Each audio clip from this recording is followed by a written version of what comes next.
আগের দিন রাতেই প্ল্যান করে নিয়েছিলাম সকালবেলা উঠেই রান্নাঘরটাকে প্রথমে মনের মতো করে ক্লিন করে নেব। তবে প্রত্যেক সপ্তাহে কিন্তু একটা দিন আমি এভাবেই ক্লিন করে থাকি, তারপর একটু নতুনত্বের ছোঁয়া দেওয়ার চেষ্টা করি। তবে আজকেও তার ব্যতিক্রম হবে না, সেই উদ্দেশ্যেই কাজে লেগে পড়লাম। তো যাই হোক বন্ধুরা, অনেক কাজ হবে, সেই সাথে অনেক গল্পও হবে তোমাদের সাথে। তার আগে নিজের পরিচয়টা দিয়ে নিই। আমি রূপা, ত্রিপুরার ধলাই জেলার ছোট্ট একটা গ্রাম থেকে অতি সাধারণ ঘরের অতি সাধারণ একজন গ্রাম্য গৃহবধূ। তো শুভ সকাল বন্ধুরা, কেমন আছো সবাই? আশা করছি রাধা মাধবের কৃপায় সবাই ভালো আছো। জানো বন্ধুরা, প্ল্যান না করে একদমই আমি কিন্তু এক্সট্রা কাজকর্মগুলো করে নিতে পারি না, কারণ যেহেতু সময় হাতে ধরা বাঁধা সেই জন্য। তবে যেদিন এক্সট্রা কাজ করার প্ল্যান থাকে সেদিন কিন্তু আগের দিনই প্ল্যান করে নিতে হয়, তাহলেই কিন্তু আমি সমস্ত কাজবাজ শেষ করে আমার এক্সট্রা কাজগুলো করে নিতে পারি। তবে আজকে এক্সট্রা কাজগুলো আগেই করে নেব। আর যেই কাজগুলো আমাকে প্রত্যেক দিনই ডেইলি রুটিন বেসিস করতে হয় সেগুলো তারপর থেকেই শুরু করব। যেহেতু ডিপ ক্লিন করব বলে প্ল্যান করে নিয়েছি, তাহলে তো অনেক সময় দিতে হবে রান্নাঘরে, সেই জন্য একটু তাড়াতাড়ি করেই ঘুম থেকে উঠে পড়লাম। তো উঠে এমনিতে তো ঘরে বাসি কাজকর্ম কিছুই ছিল না, কারণ যেহেতু রাতের বাসনকুসন আমি রাতেই ধুয়ে মেজে রেখে দেই। সকালের কাজগুলো কিন্তু আমি রাতের বেলায় বেশিরভাগ করে নিয়ে থাকি। তবে মাঝে মধ্যে আর করা হয় না, যখন আমার শরীরটা একটু অসুস্থতা থাকে বা একটু অসুস্থতা বোধ করি তখন কিন্তু আর সকালের কাজগুলো রাতে করে রাখতে পারি না। তবে বেশিরভাগ সময়ে কিন্তু করে রেখে দিই, কারণ সকালে যেহেতু কাজের অনেক চাপ থাকে, আর প্রত্যেক গৃহিণীদেরই কিন্তু সকালবেলা অনেক চাপ থাকে কাজের। যেহেতু ছেলে স্কুলে যাবে, হাজব্যান্ডও একসাথেই বেরিয়ে যাবে, তাদের টিফিন করে দেওয়া, ভাত বেড়ে দেওয়া, খাইয়ে দেওয়া, অনেক কাজ। তো সেই জন্য আমি রাতের কাজগুলো আর সকালে রেখে দিই না, কারণ যেহেতু সকালে উঠতে আমার একটু দেরি হয়ে যায়, রাতে ঘুমাতে ঘুমাতে ওই 12টা 1টা যেহেতু বেজে যায়, তাই জন্য সকালে কিন্তু একদমই উঠতে পারি না। উঠতে উঠতে ওই 6টা কি 6:30, তখন উঠে আর ওই বাসনকুসন ধোয়া মাজা করতে করতেই কিন্তু আধ ঘন্টা ওইখানটাই সময় চলে যায়। সেই জন্য রাতের কাজগুলা চেষ্টা করি রাতের বেলায় কিন্তু কমপ্লিট করে রাখার। এই যে ক্লিনিং ব্যাপারটা, সেটা রাতের বেলা করে নিলে একদিকে ভালোই, মনটা কিন্তু একদম শান্ত থাকে, যে সকালবেলা আলাদা একটা টেনশন সেটা কিন্তু একদমই থাকে না। যেহেতু সপ্তাহে একটা দিন আমাকে এইভাবে ডিপলি ক্লিনিং করতে লাগে কিচেনটাকে, তাই জন্য কিন্তু সকালবেলায় ঘুম থেকে উঠে পড়ি আর সকাল সকাল চেষ্টা করি সমস্ত কাজগুলো সেরে নিতে। কারণ একটু বেলা হলে তো এত রোদের তেজ, সেই তেজে কিন্তু আমি আর একদমই রান্নাঘরের কাজ করতে পারি না, অনেক অসহ্য যন্ত্রণা কি বলবো। সেই সাথে আজকে কিন্তু অতটাও গরম দিইনি, পরে কিন্তু অনেকটাই বৃষ্টি হয়েছিল। তবু কিন্তু যতই বৃষ্টি দেয় কিন্তু গরমের যে একটা অশান্তি সেটা কিন্তু লেগেই থাকে। একটা ঝাপসা ঝাপসা গরম, সেটা চোখে দেখা যায় না, কিন্তু শরীরে ঠিকই একদম অনুভব হয় যে গরম কিন্তু ঠিকই আছে। যতই পরিষ্কার পরিচ্ছন্ন রাখি, এইভাবে কিন্তু প্রত্যেক সপ্তাহে একটা দিন এইভাবে পরিষ্কার পরিচ্ছন্ন করতেই হয়, না হলে কিন্তু একটা তেল চিটচিটে একটা ভাব সেটা কিন্তু একদমই থাকে রান্নাঘরে। তাই জন্য সপ্তাহে চেষ্টা করি একটা দিন অন্তত রান্নাঘরটাকে ঠিকভাবে ভালো করে পরিষ্কার করার। তবে প্রত্যেক দিন তো পরিষ্কার পরিচ্ছন্ন করে রাখি, তবু একটা দিন এক্সট্রা করে রাখি। তবে কিন্তু প্রত্যেক দিন যেহেতু হালকা হাতে আমি কাজগুলো সেরে নিই, সেই জন্য সপ্তাহে একটা দিন যেই দিনটা আমি ডিপলি ক্লিনিংয়ের জন্য রাখি, সেই দিনটাতে কিন্তু আমার অতটাও পরিশ্রম হয় না। ওই যে প্রত্যেক দিনের কাজটা প্রত্যেক দিন সেরে নেওয়ার চেষ্টা করি। তারপরেও যে এত নোংরা কোথা থেকে যে আসে বুঝতেই পারি না।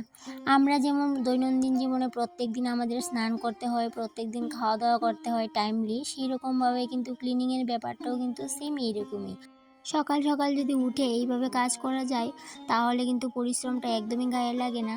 কেন বলো তো? যেহেতু দিনের শুরুতে আর কোনো কাজকর্ম করা হয়নি, এই প্রথম কাজে লাগলাম, সেই জন্য অতটাও পরিশ্রম হয় না।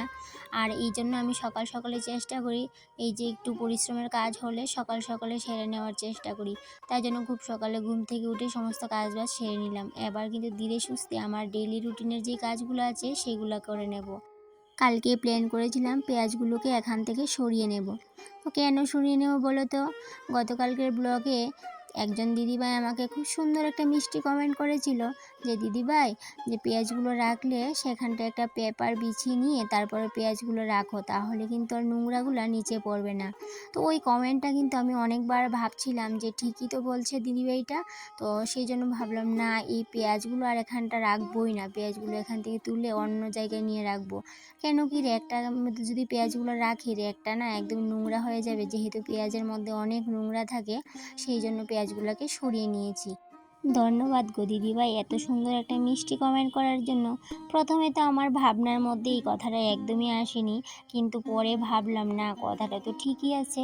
তাই জন্য পেঁয়াজগুলো এখান থেকে সরিয়ে নিয়েছি। আর যদি সবসময় পেঁয়াজগুলো রাখি র্যাকটার মধ্যে, এই র্যাকটা কিন্তু নষ্ট হয়ে যাবে, মানে একদম নোংরা, চট করে নোংরা হয়ে যাবে, সেই জন্য সরিয়ে নিয়েছি। তবে অবশ্য পেপার পাতিয়ে রাখলে নোংরা হতো না, কিন্তু তারপরেও ভাবলাম না, পেঁয়াজগুলোকে এখান থেকে সরিয়ে নিই, কারণ গতকালকে যে কৌটাগুলোকে ধুয়ে রেখেছিলাম, এই কৌটাগুলো না রাখার জায়গা ছিল না, সেই জন্য কিন্তু ভাবলাম না, পেঁয়াজগুলো সরিয়ে নেব আর কৌটাগুলো এখানটায় রেখে দেব, কারণ কৌটাগুলো রাখার মতো তেমন জায়গা পাচ্ছিলাম না, সেই জন্য।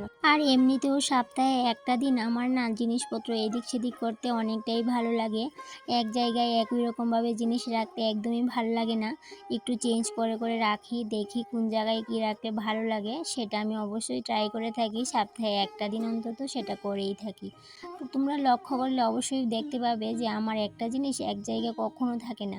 যদি এদিকে আজকে জিনিসগুলো রাখলাম, অন্য দিন কিন্তু দেখবি অন্যদিকে। তো এরকমভাবে রাখলে ঘরের সৌন্দর্যটাও কিন্তু একটু চেঞ্জ হয়। আজকে যদি এদিকে রাখি একরকম সৌন্দর্য, অন্যদিন যদি একটু অন্য রাখি আর একরকম সৌন্দর্য। তবে একটু চেঞ্জ করলেই বোঝা যায় যে সৌন্দর্যটা কোন দিকে বেশি, কোন দিকে রাখলে, কোন জায়গাটায় কোন জিনিসটা রাখলে সৌন্দর্য। তবে সেটাই কিন্তু আমি ট্রাই করে থাকি, প্রত্যেক সপ্তাহে একটু এইভাবেই নতুনত্বের ছোঁয়া দিয়ে থাকি। আর প্রত্যেক সপ্তাহে তো টুকিটাকি কেনাকাটি হয়ই, তো সেই জিনিসগুলো কিন্তু নতুন করে আবার জায়গা মতো রাখতে বিশেষ করে আরও কিন্তু সেই জন্যই জিনিসগুলো জায়গা মতো রাখতে পারি না। আজকে যদি এই জিনিসটা এদিকে রাখি, কালকে নতুন জিনিসটা কোন দিকে রাখবো, কোন দিকে রাখলে ভালো লাগবে, কোথায় রাখলে ভালো লাগবে, সেই চিন্তা ব্যস্ত থাকি। তো যাই হোক বন্ধুরা, আমি আমার রান্নাঘরের কাজকর্ম নিয়েই বেশ ভালো আছি, এই চিন্তাই কিন্তু মাথার মধ্যে ঘুরপাক খায়, আর অন্য চিন্তা কখন আসবে। এই রান্নাঘরের ক্লিনিং করার ব্যাপারটা, সাজানো গুছানোর ব্যাপারটা যদি বের হয় মাথা থেকে, তবেই না অন্য দুশ্চিন্তা আসবে। তো সেগুলোই তো মাথা থেকে বের হয় না, তো অন্য দুশ্চিন্তার ঢুকার কিন্তু জায়গাও পাবে না, আর যদিও ঢুকে, এই যে চিন্তাগুলো থাকার কোনো জায়গা পাবে না, যেহেতু মাথার মধ্যে শুধুমাত্র সাজানো গুছানো আর ক্লিনিং রাখার ব্যাপারটাই ঘুরতে থাকে। তো যাই হোক বন্ধুরা, এদিকে দেখো এই পেঁয়াজগুলোকে আমি র্যাকটা থেকে নামিয়ে এনে উপরের খোসাগুলোকে ছাড়িয়ে নিয়েছি, যেহেতু এই খোসাগুলো না এমনিতে রাখলে কি হয়, খোসাগুলো শুধু পড়তেই থাকে গুলে গুলে, সেই জন্য ভাবলাম না, খোসাগুলোকে আমিই ছাড়িয়ে নিই, ওদেরকে আর কষ্ট করে পড়তে হবে না, সেই জন্য আমি ছাড়িয়ে নিয়েছি। উপরের খোসাগুলো শুধুমাত্র ছাড়লাম, ভিতরের কিন্তু একদমই ভালো করে উঠিয়ে নিইনি। ভালো করে যদি খোসাগুলো ছাড়িয়ে নিই, তাহলে তো পেঁয়াজগুলো নষ্ট হয়ে যাবে, সেই জন্য একদম ভালো করে ডিপলি কিন্তু খোসাগুলো ছাড়াইনি। যেই খোসাগুলো শুধুমাত্র অনায়াসে চলে আসলো হাতের মধ্যে, সেই খোসাগুলোই শুধুমাত্র ছাড়িয়ে নিয়েছি আর জায়গা মতো রেখে দিয়েছি। আর তোমরা যারা পুরনো ভিউয়ার্স আছো, তারা তো জানোই, বেশি পরিশ্রম যেহেতু আমি করতে পারি না, সেই জন্য চেষ্টা করি প্রত্যেক দিনই কিন্তু একটু একটু করে কাজকর্ম করে নেওয়ার, তাই জন্য এইভাবেই কিন্তু করে থাকি। আর এদিকে দেখো, তারপর রান্নাঘর থেকে সোজা চলে গেলাম স্নান করতে, স্নান টান সেরে পুজো দিয়ে আবার চলে আসলাম রান্নাঘরে। এসে একটু আলু সিদ্ধ দিয়েছি, ওই যে ছেলে বললো একটু আলু মাখা খাবে, সেই জন্য। আর আজকে রান্না তো একদমই সিম্পল, ডাল ভাত আর এই যে আলু ভর্তা। কেন জানি আজকে আমারও ইচ্ছে করছিল খুব সিম্পল খাবার খেতে, সেই জন্য একদম সিম্পল খাবার, সকাল ডাল ভাত করেছিলাম আর এখন আলু ভর্তা। তো কমপ্লিট রান্নাঘরের সমস্ত কাজবাজ, খাওয়া দাওয়াও কমপ্লিট করে নিয়েছি। তারপর ওই যে রান্নাঘরটাতে গুছালাম, সেটা তো তোমাদের সাথে শেয়ার করা হয়নি, তো তাই জন্য এখন একটু শেয়ার করে নিচ্ছি এক ঝলক। তো এইভাবেই আমি আমার রান্নাঘরটাকে সাজিয়ে গুছিয়ে রাখার চেষ্টা করি। তবে রান্নাঘরে হয়তো বা এত জিনিসপত্র নেই, কিন্তু যেইটুকু আছে সেইটুকু দিয়ে সাজিয়ে গুছিয়ে রাখার চেষ্টা করি। আর টুকিটাকি জিনিসপত্র তো কেনাকাটি হয়েই থাকে মাঝে মধ্যে, তো সেই জিনিসগুলো কিন্তু আমার রান্নাঘরে সাজানো গুছানো থাকে, একদমই কোনো কিছু তুলে রাখি না। যে কটা জিনিস আমার রান্নাঘরের জন্য কিনা হয়েছে, সমস্ত কিছু কিন্তু রান্নাঘরেই রাখা।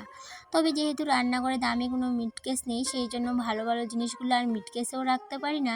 তো এমনিতেই যে রাখি সেই জন্য কিন্তু একটু ভালো করে কিন্তু যত্ন আত্তি করে রাখতে হয়, না হলে তো জিনিসগুলো নষ্ট হয়ে যাবে, তাই না?